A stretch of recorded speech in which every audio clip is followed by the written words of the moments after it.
Bonjour à tous, bienvenue sur ma chaîne Sylvestre Goodwill, SP Goodwill. Donc ce soir, comme j'ai indiqué en section 6, nous allons commencer par la suite du corrigé, mon corrigé anal U4 DSCG 2024. Question 1.3. Petit a, il était demandé de déterminer la juste valeur des actifs identifiables acquis et passifs repris de la société Camomille et l'écriture de consolidation permettant d'arriver à la juste valeur. Sachant que le 1er janvier N, SPM, la société mère, a acquis 60% de la SAS Camomille pour un montant de 1 800 000 euros. Lors de l'acquisition de cette filiale, les frais d'acquisition se sont élevés à 100 000 euros. Ils ont été incorporés au coût d'acquisition des titres qui s'élèvent à 1 900 000 euros. À cette date, il existait des plus-values sur certains actifs ayant une durée d'utilisation résiduelle de 10 ans. Les données sur les éléments comportant des plus-values. La marque, les terrains, le bâtiment, avec valeur nette comptable indiquée et valeur d'utilité.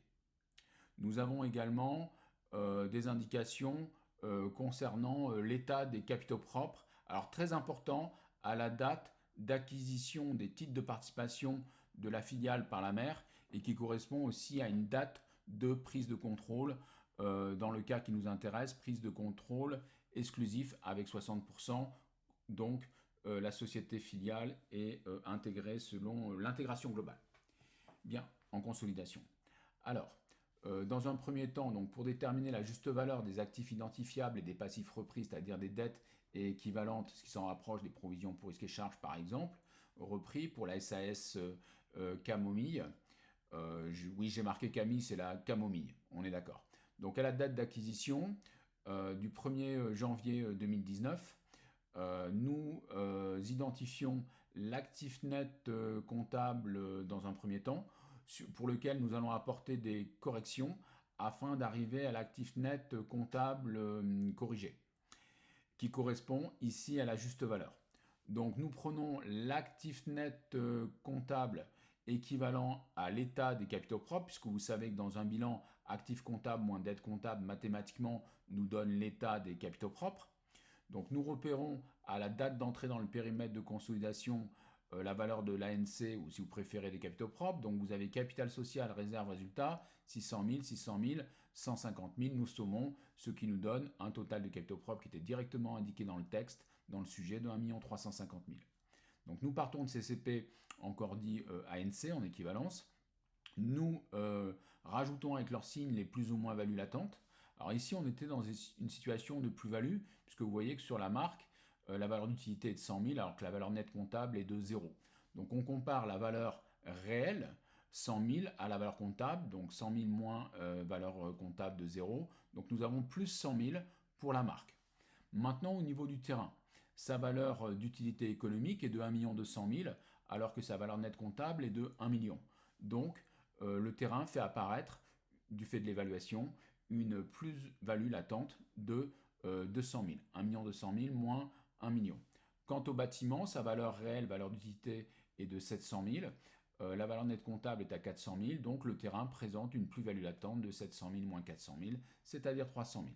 Donc nous sommes en présence d'un ensemble de plus-values latentes, 100 000 sur la marque, 200 000 sur le terrain, 300 000 sur le bâtiment. Donc s'il nous donne 100 000 plus 200 000 et 300 000, donc nous sommes à 600 000 de plus-value avant imposition.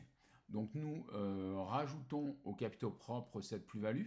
On va enlever l'imposition, donc la plus-value est en position de 600 000. Nous considérons le taux en vigueur d'impôt sur les sociétés à 25%. Donc il y a un IS pour 600 000 fois 25%, 150 000. Par conséquent, la plus-value après IS s'élève à plus-value avant IS moins l'IS de 150 000, donc 600 000 moins 150 000, 450 000. Ou si vous préférez, plus-value après IS égale plus-value avant IS fois, entre parenthèses, 100% moins le taux d'IS. Donc nous obtenons une plus-value après IS de 450 000. Nous la rajoutons à la valeur de l'actif net comptable corrigé avec son équivalence, les capitaux propres, 1 350 000. Donc 1 350 000 plus la plus-value après IS de 450 000, pardon, et bien 1 350 000 plus 450 000, nous arrivons à un actif net comptable corrigé de 1 800 000. Et cet actif net comptable corrigé est aussi appelé la juste valeur. Bien, donc maintenant, il s'agissait d'enregistrer une écriture qui permet d'arriver en cumulatif à exprimer la juste valeur, c'est-à-dire l'actif net comptable corrigé de la filiale. Donc jusqu'à présent, il manquait les plus-values dans la remontée d'informations. Donc nous rajoutons la plus-value au niveau des marques, terrain et bâtiment. Donc nous débitons les comptes en question. Marque débitée pour 100 000, terrain pour 200 000 et bâtiment pour 300 000. Alors bien évidemment, en sous-jacent, la valeur comptable de la marque avant la plus-value avait été intégrée. Pareil pour le terrain et le bâtiment. Donc là, on augmente la valeur dans les comptes consolidés. Et ensuite, nous retenons sur ce 600 000 de plus-value brute l'impôt différé passif, c'est une dette latente d'impôt pour 150 000. Et donc, les capitaux propres augmentent en conséquence du montant de la plus-value nette, donc 600 000 fois, entre parenthèses, 100% moins 25%, donc fois 75%, donc ce qui nous fait 450 000, et c'est une réserve de restimation. Réserve de restimation parce que l'acquisition a eu lieu avant l'exercice comptable auquel on s'intéresse. Ici, l'exercice 2023, l'acquisition s'est déroulée le 1er janvier 2019. Donc voilà pour cette session 6, calcul de la juste valeur ou si vous préférez ANCC, en partant de l'ANC ou si vous préférez des capitaux propres, on rajoute la plus ou moins value après IS et donc on obtient la dite juste valeur, appelée aussi fair value des actifs identifiables net de passifs repris, dettes et équivalents. Voilà. Et nous avons enregistré également ce que l'on appelle l'écriture qui permet d'arriver en cumulatif à exprimer la juste valeur des AID après reprise des PID, des passifs identifiables. On parle aussi d'enregistrement de l'écart d'évaluation, puisqu'il y a un écart d'évaluation pour toutes les parties prenantes propriétaires de l'entreprise, de la filiale, la mère et puis également les minoritaires qui expriment des droits sur la dite filiale. Bien.